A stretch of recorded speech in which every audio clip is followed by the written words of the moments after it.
walking them to the room, I perform hand hygiene. So when walking to the patient's room, we're going to assess for the patient's safety. Do they look like they're in distress? Are they agitated, confused? We'll want to check their level of consciousness.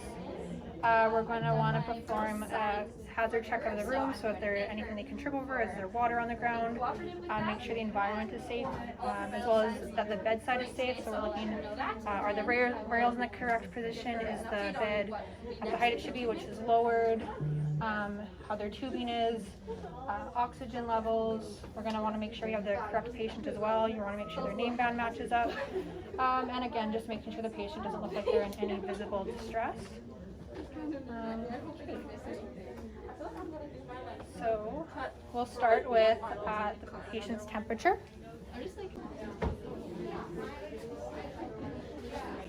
So before taking any vital signs, we want to ask the patient if it's okay to take their vital signs. So we ask their permission, and in this case it is okay. We're going to want to make sure they're sitting comfortably. So right now we have her seated, her posture is up, her feet are on the ground. So with taking temperature, we're going to take an oral temperature today. We're going to ask the patient if she's had anything to eat, drink, or smoke recently. She hasn't, but if she has, we'd save the temperature to the end of the assessment. So we'll start by removing the probe, sticking it on a new sheath, make sure that's on tightly. So we'll want to make sure it's set to oral, as well as we're going to do it in degrees Celsius. So we ask their patient to open their mouth, and we'll insert that under their tongue. Then we'll ask the patient to close their mouth, and then they can hold it or you can hold it, and we're going to wait until we hear a beep. Perfect, so it's at 37 degrees Celsius. We're going to eject the sheath. Noting on our chart that the temperature was 37 degrees Celsius, and the route we took that, so that would be oral.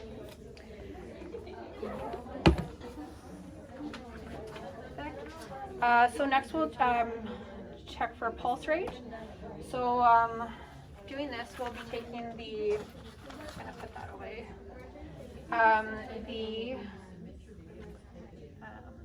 the radial pulse, so that would be in the thumb line.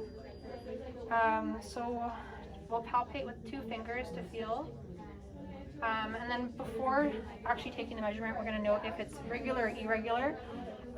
If it happens to be irregular, we're going to palpate the number of beats for the whole 60 seconds, or we'll auscultate with the apical heart rate. If it is regular, we'll only take it for 30 seconds, and we'll only take it for 30 seconds, and we'll multiply it by 2. As well, after I'm doing that, if it is just the 30 seconds or if it's the 60 seconds, we're going to measure our respiratory rate. So that'll just be me watching the person's breathing up and down, to count that, just so they know they're not being watched and their breathing's not affected. So that can be done directly after you do the pulse. Okay, so I'll begin by palpating.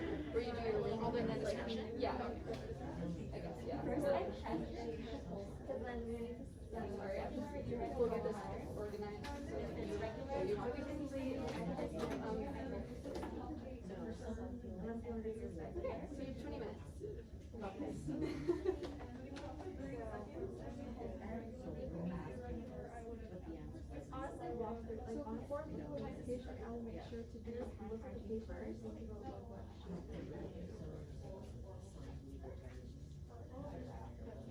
Yeah. After I go inside the Okay, so her pulse rate was 98 beats per minute. So we take note of that, but before writing that down, we'd again check for the respiratory rate. So had I not said anything, I would be still palpating, but watching her chest rise and fall. So over, it looks regular, so we're going to do a 30-second time period. So have you had take her head down? But since I'm doing it forward, I'll start at the forehead, cross, and ending at the and for the beep. This is 37 degrees Celsius. That's normal. I'll just write that down. And the patient, and I'll I'll also put temperature. It's just Okay, so we'll take note that the pulse rate was 98 beats per minute, and it's taken from, we'd note that it was her right arm, and it was regular.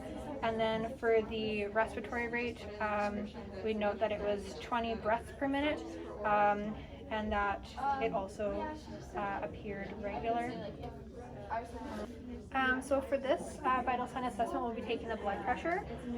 So prior to this, we asked if the patient was okay with her getting her vitals taken. She gave permission. Make sure she's in a comfortable position. So with our blood pressure, if we didn't know the baseline, we would palpate to avoid oscillatory gap. In this case, we do know her baseline, so her systolic is around 102. So we'll be, when we inflate our cuff, will be going about 20 to 30 above that.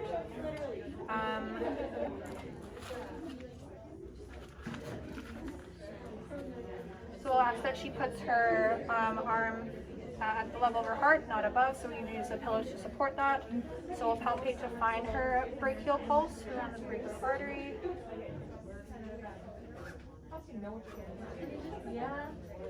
Okay, so once we know where it is, we're going to put our cuff on. We want to make sure our cuff is about, the width of the cuff is about 40% of the diameter of her arm. And when we put the cuff on, we're going to want to make sure these arrows match with the brachial artery. We want to make sure the cuff is on smoothly and it's not too tight, not too loose, that there's no gaps.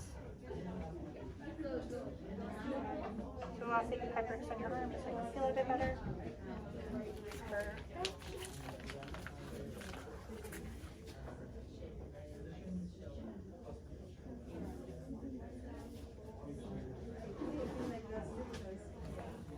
Okay, so it's going to be, we're going to put it about 2 centimeters above where we felt that. Make sure it's nice and perfect. So to take the blood pressure, we're going to auscultate at the brachial artery. We're going to put our stethoscope where we felt that pulse. In that case, it was right around.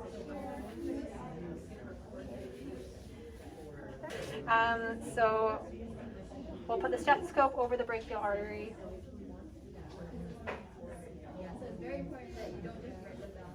Perfect. So we're going to keep the bulb in a locked position.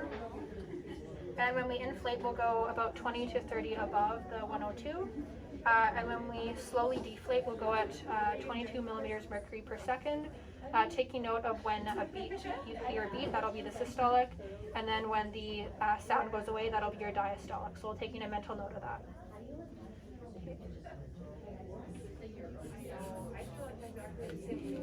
This is so cool. How great. I love it. Like for something they have all those questions, and I would love to do each one. Right? I need the full answers.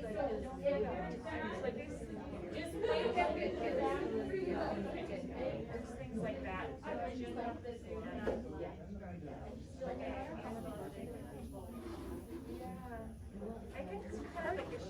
So we deflate the cuff.